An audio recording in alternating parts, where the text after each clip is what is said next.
Monsieur le secrétaire général du ministère de l'économie, de la planification et de l'aménagement du territoire, chères collaboratrices, chers collaborateurs, mesdames et messieurs les chefs d'entreprise, mesdames et messieurs, je voudrais tout d'abord vous dire le plaisir de vous avoir tous ensemble en ces lieux à cette période de l'année. Je souhaite tout particulièrement une très chaleureuse bienvenue aux différents chefs d'entreprise, ceux-là qui ont été retenus pour être les porte-fanions de cette industrie camerounaise que nous voulons porter par des acteurs, des capitaines, bien entendu, nationaux. Je me réjouis encore une fois de la composition de ces 6 lions qui se sont déjà jetés dans l'arène, bien entendu, mais qui veulent continuer avec beaucoup plus d'entrain le combat de la création de la richesse et de l'emploi. Nous venons de remettre à chacune et à chacun, à l'occasion de cette cérémonie officielle, un cahier des charges. En effet, l'accompagnement gouvernemental dans le cadre du renforcement des capacités de production des entreprises bénéficiaires du soutien de l'État nécessite de s'entendre sur les objectifs visés et les actions à mener. Je voudrais, à ce stade de mon propos, exprimer toute ma gratitude à l'égard donc du porte-parole des 6, pas les 6 mousquetaires, mais des 6 qui ont été choisis pour être à l'honneur aujourd'hui. Son propos est l'illustration d'une volonté partagée, d'un engagement concerté pour, bien entendu, honorer notre secteur privé, honorer les entreprises dont elles et ils ont la charge. Dans le but essentiel, évidemment, d'atteindre l'objectif ou les objectifs de la stratégie nationale de développement, la SND 30, qui vise la transformation structurelle de notre économie. Rappelons-le, s'il en était encore besoin, que le cadre de référence des actions du développement du Cameroun met en avant la transformation structurelle. Celle-ci ambitionne la modernisation de la structure productive et le développement des chaînes de valeur. À cet égard, nos secteurs prioritaires, l'agriculture au sens large et l'agro-industrie en particulier, méritent un accompagnement décisif et soutenu, comme vient de le rappeler le représentant des 6 entreprises ici présentes. Ainsi, le gouvernement a fait de la dynamisation du secteur productif industriel et manufacturier, la promotion de l'utilisation des intrants locaux et la consommation locale des priorités majeures. Ce qui, à n'en point douter, va améliorer à la fois l'offre d'emploi, emploi décent et par ricochet, les conditions de vie de nos concitoyens. Mesdames et messieurs, le secteur privé joue un rôle central dans la réalisation des objectifs de la SND 30. Ce secteur privé a besoin d'une forte impulsion pour maintenir une dynamique solide et durable. C'est le sens des initiatives déjà en cours à l'effet d'améliorer notre compétitivité.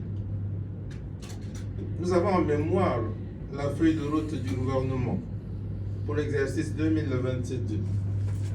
Cette feuille de route préconisait déjà la poursuite des actions relatives à la promotion de l'utilisation des produits agricoles locaux par les entreprises privées du secteur de l'agroalimentaire.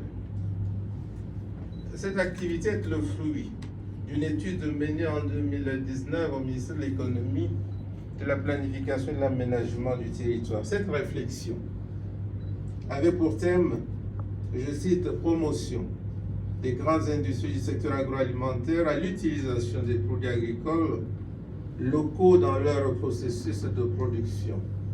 Fin de citation. Ce qui a donné lieu à un plan d'action opérationnel en concertation avec les acteurs du secteur privé et les administrations sectorielles concernées. Ce plan va favoriser une plus grande transformation des produits agricoles locaux tirés par une production domestique plus importante.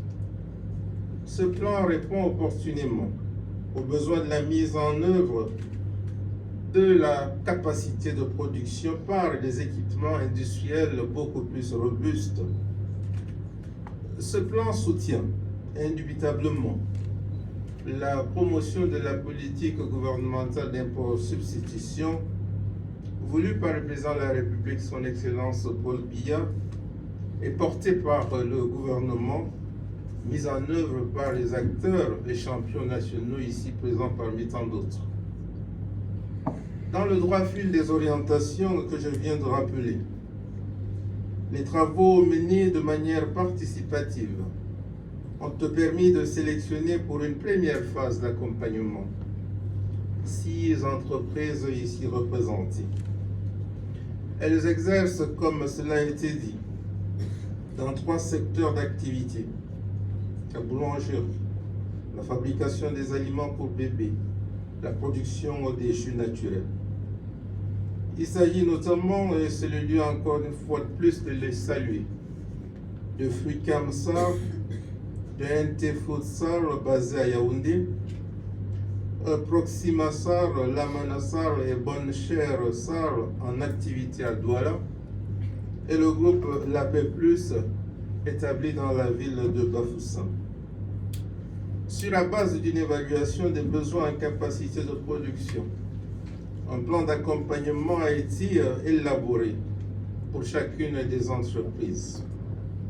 Pour le compte de l'exercice 2024, une allocation budgétaire de 215 millions de francs CFA a été prévue.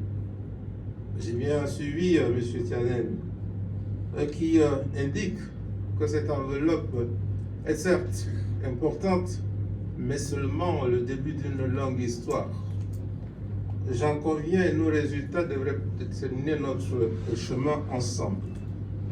Cette enveloppe est bien soutenir, comme vous l'avez si bien dit, la production, la transformation, la consommation des biens et services locaux. Ces ressources ont permis d'octroyer des subventions spécifiquement en investissement aux 6 entreprises subventionnées. Le montant accordé est au prorata des besoins prioritaires formulés par chaque entreprise. En premier lieu, l'amélioration de l'outil de travail, l'outil de production, d'où l'acquisition de nouveaux équipements. Mesdames et messieurs, je voudrais à ce stade de mon propos, une fois de plus, féliciter les entreprises signataires à ce jour des cahiers de charges. Une manière pour elles de décliner les engagements pris. S'agissant des procédures budgétaires, procédures de transfert des ressources, elles ont été engagées et les cartons budgétaires transmis comme cela a été annoncé au ministère en charge des Finances pour prise en compte. Votre détermination à réussir dans vos différentes activités a bel et bien été révélée lors de la sélection. Vos qualités de chef d'entreprise vous prédisposent, je n'ai de doute, à agir en responsable, donc comptable de vos faits et de vos actes. Je voudrais dans cet esprit vous engager à consacrer la totalité de la subvention à l'acquisition des équipements convenus et destinés à augmenter vos capacités de production. Je vous engage tout autant à vous approvisionner en priorité, à prix qualité et à disponibilité comparable, en produits agricoles locaux en vue d'encourager la production domestique, la transformation domestique et la consommation domestique. Il me plaît également de vous engager à vous approvisionner en fournitures et en services d'origine camerounaise, à vous approvisionner dans cette perspective pour encourager le développement des petites et moyennes entreprises. Créateur de richesses, vous l'êtes. Créateur d'emplois, vous l'êtes également. Ce sera votre participation à la réduction du chômage dans notre pays. J'ai enfin la conviction que vous saurez mettre un accent particulier sur l'innovation, sur l'inventivité qui sait être le cheval de bataille de tout entrepreneur à l'effet d'être plus compétitif, à l'effet d'être des lions dignes de ce nom sur le marché que vous avez choisi de conquérir. Par ailleurs, vous avez souligné que l'acquisition de ces nouveaux équipements contribuera à transformer positivement et significativement votre activité, ceci par l'augmentation de votre productivité, l'amélioration de la qualité de vos produits, la réduction des coûts opérationnels par ces nouveaux équipements modernes, plus économes en énergie et en ressources, l'innovation et la compétitivité et la satisfaction et surtout la rétention de vos employés car c'est votre principale richesse. Veillez-y continuellement. Avec ces actions, avec vos actions, nous allons certainement contribuer à la mise en place des conditions nécessaires pour accroître significativement la transformation de nos produits agricoles locaux, avec des retombées macroéconomiques significatives. Cette dynamique d'ensemble est essentielle pour renforcer notre croissance et partant accélérer le développement de notre pays. Je m'en voudrais de terminer mon propos sans vous rappeler la nature des fonds mis à votre disposition. Il s'agit de fonds publics encadrés par les lois et règlements en vigueur dans notre pays en matière de finances publiques. Sachons ensemble en faire le meilleur usage possible. En le faisant, nous posons les véritables jalons pour une action de transformation structurelle de notre économie. En le faisant, nous nous mettons également dans des dispositions pour attirer davantage des ressources. Une action qui nous rapproche toujours davantage et de façon pérenne de l'objectif d'émergence de notre pays à l'horizon 2035. Distinguished ladies and gentlemen, let me use this solemn opportunity to reiterate